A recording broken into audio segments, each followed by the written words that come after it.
Okay friends, question ये है कि in an experiment of culture of bacteria in a laboratory, the rate of increase of bacteria is proportional to the number of bacteria present at that time. If in 1 hour the number of bacteria gets doubled, then first, what is number of bacteria at the end of 4 hours? Second, if the number of bacteria is 24,000 at the end of 3 hours, find the number of bacteria in the beginning. तो ये differential equation का question है। तो इस type के question में हमें सबसे पहले क्या करना पड़ेगा, जैसे कि मैंने आपके डिफरेंशियल इक्वेशन के जो हमने सेकंड नंबर के एक्सरसाइज की है, डिफरेंशियल इक्वेशन 2.1 2.2, उसमें हमने अगर आपको देखा होगा तो पहले हम इक्वेशन फॉर्म करते थे dy by dx फॉर्म में, और उस इक्वेशन को सॉल्व करते थे और एक्स वाई वेरिएबल के फॉर्म में इक्वेशन को बनाते थे।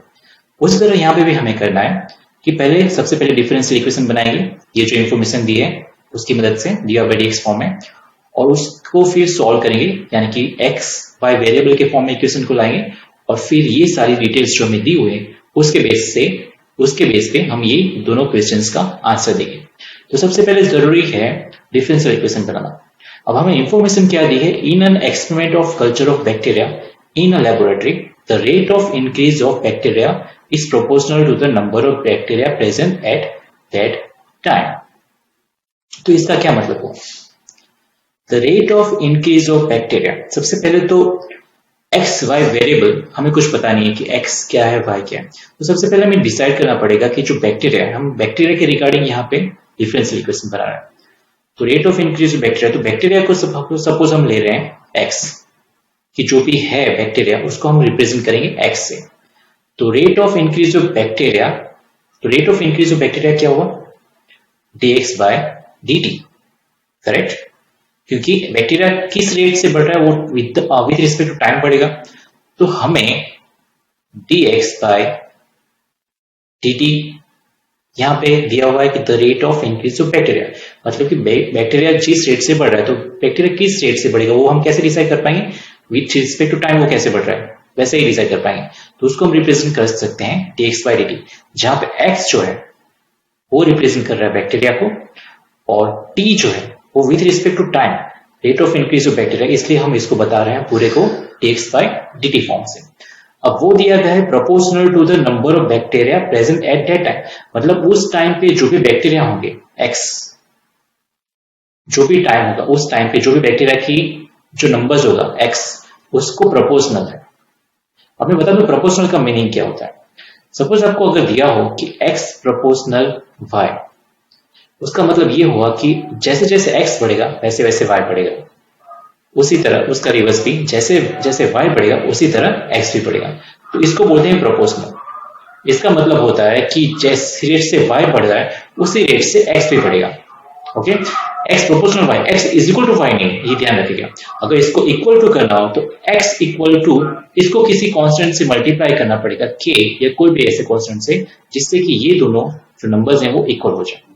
मतलब कि ये, इसका मीनिंग ये है कि इसको अगर k से मल्टीप्लाई करो तो मुझे x दे रहा है, मतलब कि इसका जो बढ़ने का रेट है वो k टाइम्स x जो है वो k टाइम्स y है, उस रेट से ये इसको इक्वल करता है।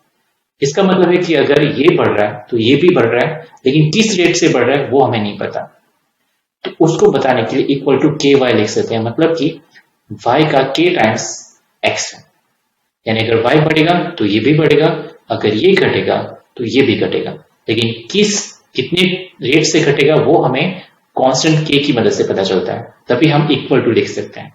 प्रोपोर्शनल का मतलब सिर्फ x प्रोपोर्शनल y है, मतलब इतना ही है कि y बढ़ेगा तो x बढ़ेगा, लेकिन इक्वल करने के लिए हमें किसी कांस्टेंट से इसको मल्टीप्लाई करना पड़ेगा, तब हम इसको इक्वल लिख सकते हैं। उसी तरह यहाँ पे भी दिया हुआ है the rate of increase of bacteria, मतलब कि dx by dt, बैक्टीरिया मतलब x, रेट है वो t है विद रिस्पेक्ट टू टाइम, तो dx by dt हमारा क्या हुआ, rate of increase of bacteria. ये जो इंक्रीज हो रहा है वो किस रेट से हो रहा है, the number of bacteria present at the time, उस टाइम पे कितने बैक्टीरिया प्रेजेंट होंगे, x है, तो किस प्रोपोर्शनल टू क्या है, number of bacteria present at that time. तो ये नंबर ऑफ बैक्टीरिया है उस टाइम पे, तो उसको ये जो रेट है वो उस नंबर को प्रोपोर्शनल है। तो अगर जिस तरह मैंने ये आपको समझा, उसी तरह अगर इसको इक्वल करना हो तो कोई कांस्टेंट हमें लिखना पड़ेगा कि जिसको इससे मल्टीप्लाई करेंगे तो ये इक्वल हो जाएगा, तो ये हो जाएगा dx by dt is equal to kx। तो आपने देखा हमारे दो वेरिएबल्स यहाँ पे आ गए और हमारा डिफरेंशियल इक्वेशन आ गया। एक वेरिएबल है x, दूसरा वेरिएबल है t। नॉर्मली हमारा एक्स वेरिएबल में डिफरेंशियल इक्वेशन होता है, यहाँ पे एक्स टी वेरिएबल में डिफरेंशियल इक्वेशन है। अब इसको हम सॉल्व करेंगे। तो सॉल्व करने के लिए हमने वेरिएबल सेपरेशन मेथड की थी, जिसमें dx के साथ x वाला वेरिएबल आएगा और dt के साथ अगर t वाला वेरिएबल है तो उसको लाएंगे। तो dt को हम यहाँ पे न्यूमरेटर में ले आएंगे और x को dx के साथ ले आएंगे।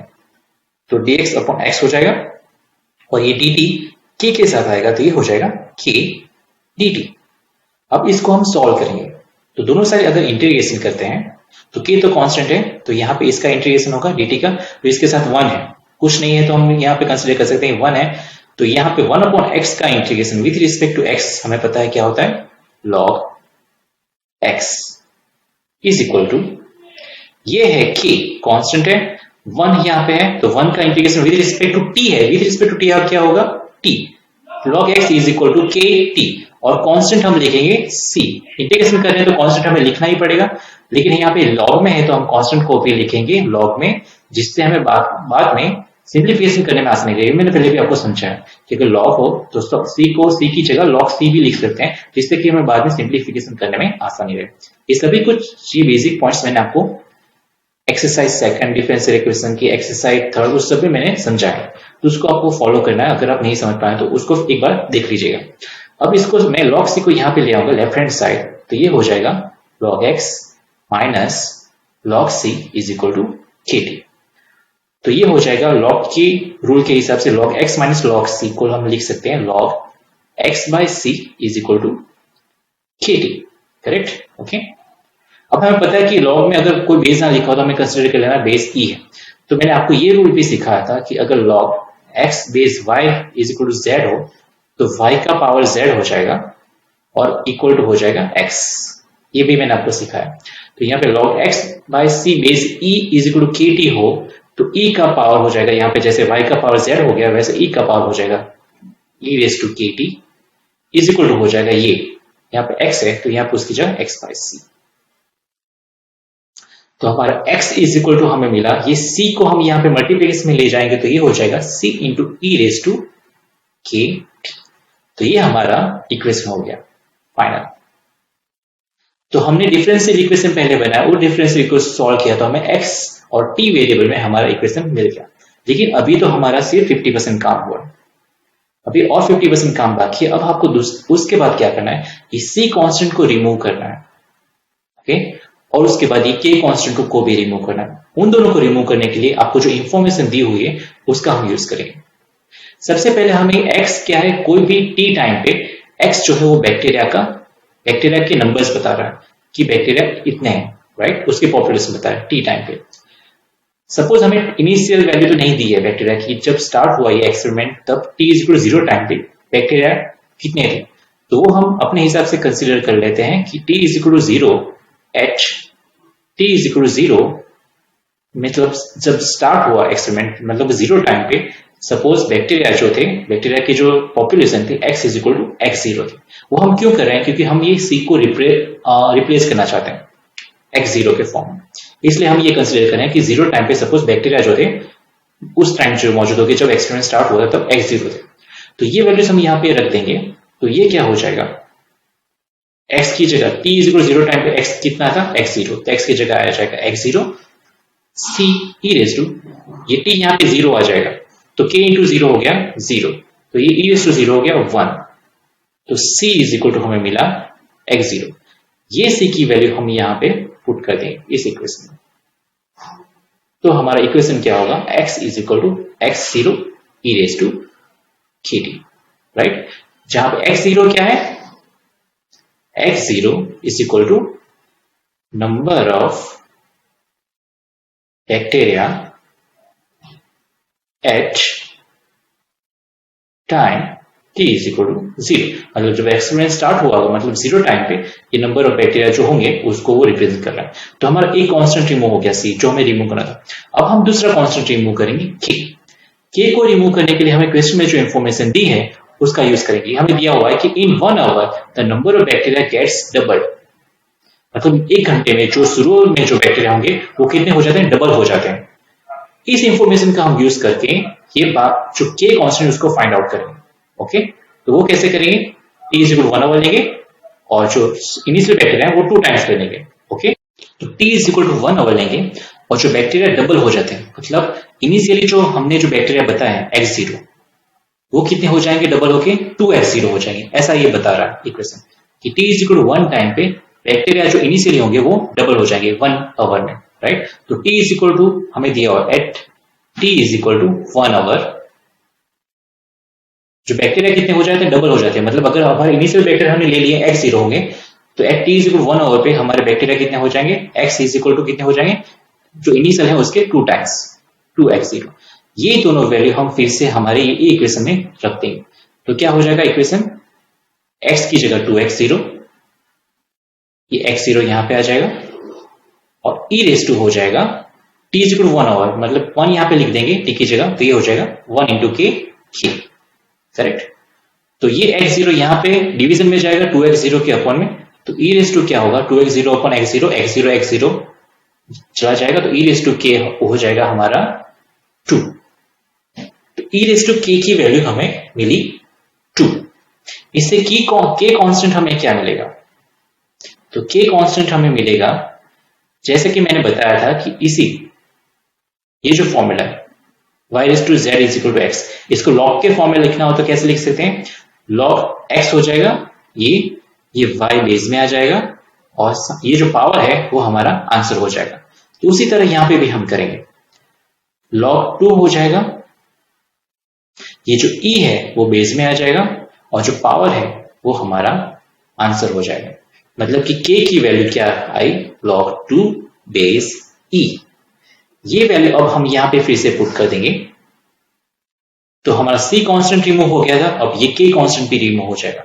तो अब हमारा आंसर होगा x is equal to x0 e raise to t, और k की जगह क्या लिख देंगे, log 2 बेस e। अब हमें पता है कि log के आगे कुछ भी हो तो उसको इसके पावर में लिख सकते हैं, 2 के पावर में। log के आगे ये रूल भी हमें पता है, तो हम इसको और सिंप्लीफाई करेंगे, x is equal to x0 e raise to log 2 base e, और t 2 के पावर में आ जाएगा कि t। दूसरा भी एक रूल पता है कि e log e बेस, यहाँ पे कुछ भी हो तो e log e cancel out हो जाएगा और ये हमारा पूरा आंसर हो जाएगा। तो इसको और फर्दर सिंप्लीफाई करेंगे तो हमारा फाइनल आंसर होगा x is equal to x0 और e log e cancel out हो गया और हमारा आंसर आ जाएगा 2 रेस टू t। ये हमारा मोस्ट सिंप्लीफाइड इक्वेशन है। अब इसकी मदद से हमें जो भी दिया हो वो हम फाइंड आउट कर सकते हैं। तो प्रोसीजर थोड़ी लंबी है लेकिन आप समझ जाएंगे तो बहुत ही आसान है।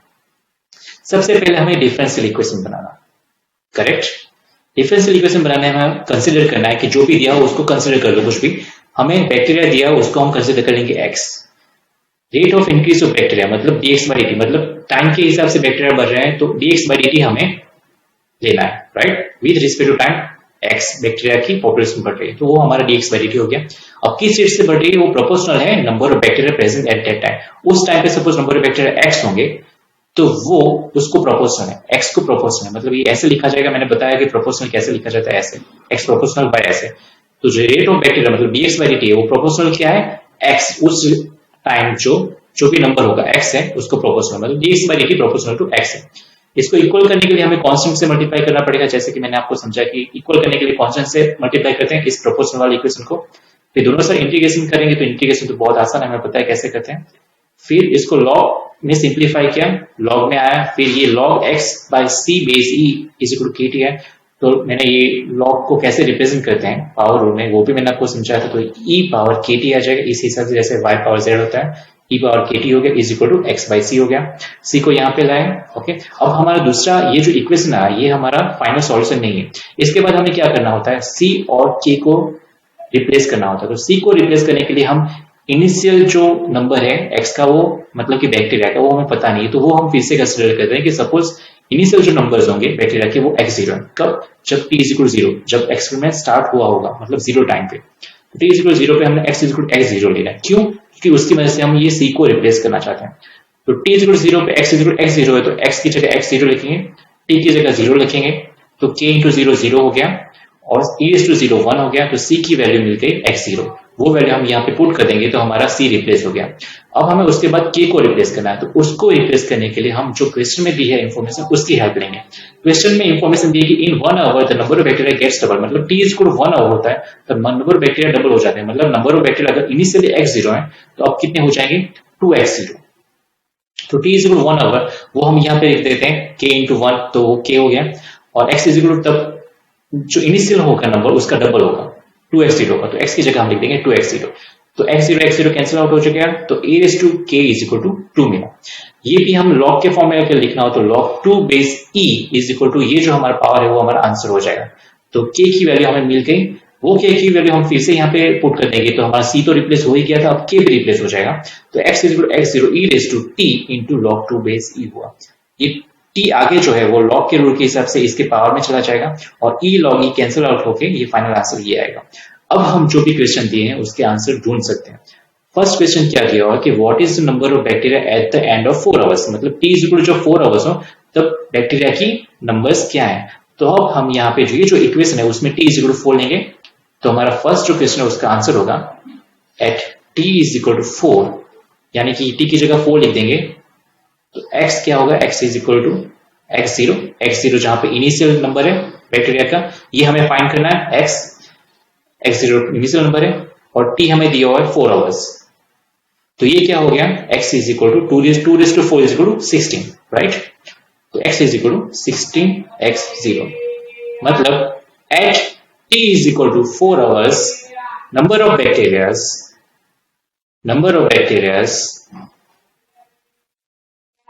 bacteria are 4 times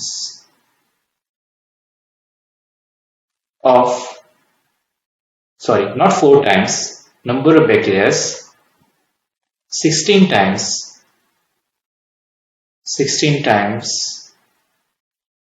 of initial number of bacteria। मतलब कि शुरू में जो भी पॉपुलेशन होगी वो हमें नहीं पता कितनी है, हमें सिर्फ कंसीडर करना है कि x0 है सपोज, तो शुरू में जितनी भी पॉपुलेशन होगी बैक्टीरिया की उसका 16 टाइम्स नंबर ऑफ पॉपुलेशन होगी at t is equal to 4 hours. तो ये हमारा आंसर है x is equal to 16x0। मतलब इनिशियल जो भी वैल्यू होगी बैक्टीरिया की जो हमें नहीं दी है हमारे क्वेश्चन में, तो हमें सिर्फ इसको लेके चलना है कि x0 है, तो जो भी इनिशियल वैल्यू होगी उसके 16 टाइम्स बैक्टीरिया की पॉपुलेशन होगी at t is equal to 4 hours. ये हमारा आंसर है। उसी तरह सेकंड क्वेश्चन जो हमें दिया हुआ है, सेकंड क्वेश्चन हमें दिया हुआ है if the number of bacteria is 24,000 at the end of 3 hours find the number of bacteria in the beginning. मतलब हमें number of bacteria in the beginning, मतलब बिगिनिंग में हमने क्या कितने लिए x0, वो हमें फाइंड करना है कि कितने होंगे जब नंबर ऑफ बैक्टीरिया होंगे 24,000 at the end of 3 hours, मतलब t is equal to 3 hours है तब नंबर ऑफ बैक्टीरिया हमें दे दिए हैं 24,000, मतलब at t is equal to 3 hours number of bacteria कितने हैं वो हमें दे दिया, मतलब x दे दिया है कि जब t इज इक्वल टू 3 हो तो हमें x कितने हैं वो दे दिया, at t is equal to 3 hours x is equal to 24,000। तब हमें बिगिनिंग में कितने थे वो हमें फाइंड आउट करना है, मतलब कि x0 फाइंड आउट करना है, x0 तब कितना है। तो यहाँ पे भी फिर से हम सब वैल्यूज पुट कर देंगे, t is equal to 3 hours यहाँ पे लिखेंगे, ओके। तो t is equal to 3 hours, x की जगह 24,000, तो 24,000 is equal to x0 2 raise to 3, t की जगह में 3 लिख दिया, तो ये हो जाएगा x0, ये 2 रेज़ टू 3 हो गया 8, ये 8 यहाँ पे डिवीजन में जाएगा 24,000 के, तो x0 हो जाएगा 24,000 बाई 8 इज इक्वल टू 3,000। तो number of population of bacteria initially beginning में कितने होंगे 3,000, तो ये हमारे सेकंड क्वेश्चन का आंसर है। तो एक बार अगर आपके इक्वेशन बन जाते हैं तो आपके आंसर फाइंड आउट करना बहुत ही इजी है, समझ गया।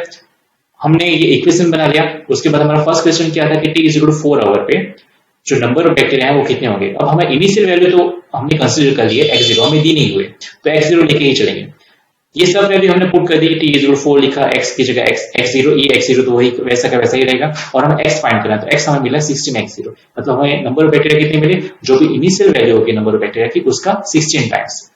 उसके बाद सेकंड क्वेश्चन था कि t is equal to 3 hours पे x इज इक्वल टू जो नंबर ऑफ बैक्टीरिया 24,000, मतलब t is equal to 3 hours पे हमें x दे दिया है कि तब 24,000 होगी बैक्टीरिया की पॉपुलेशन। तो हमें जो इनिशियल वैल्यू है, राइट, बिगिनिंग में बैक्टीरिया की पॉपुलेशन क्या है वो हमें फाइंड आउट करना है।